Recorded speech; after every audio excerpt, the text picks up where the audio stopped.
right, this is the segment of the show where I give you my take on outrageous events in the news. All right, so we got a situation going on here, and I find it a little absurd. Right now, the UN is debating whether or not killer robots should be used. You know, they're trying to determine if it's against the Geneva Convention. So, you know, they basically have autonomous kill functions, and killer robots, could be loaded with, fully automatic weapons that can engage targets without human intervention. I got a question for you guys. Has anybody seen Terminator? Anybody? The Matrix? I'm just putting it out there. This sounds pretty science fiction to me to begin with, but I just think it's pretty freaking ridiculous that this is a conversation that is actually happening right now. We're talking about if machines should be programmed with artificial intelligence to kill humans. Does that sound like a good idea to any of you? I'm pretty sure that none of you out there think that would be a good idea.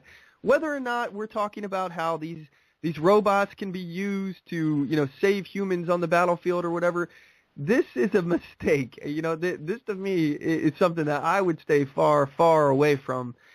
I'm not a fan of this. I just want to put it out there. If you guys have a question or would like to comment on this, give me a call. The number of the show is 619-924-0986, or you can email the show at talk@OnTheMoveShow.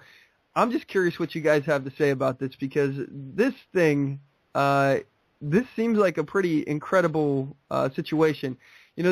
There's people out there who oppose their use, and that they think this is a threat to humanity, and I agree. I think that this should, honestly, I'm not a big fan of banning things.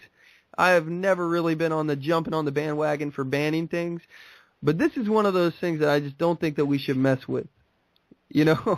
I honestly, I do not think that this kind of thing is safe. I think this, weaponizing and giving AI to our drones and things like that, this is all scary science fiction crap that I don't want to get into. I think this is really something that we need to make sure that the UN knows not to get involved in, and our government not to get involved in. This stuff is scary to me. So if you guys have something to say on that, give us a call. Let us know your take on it, or you can shoot us an email, and I'll read it on the air.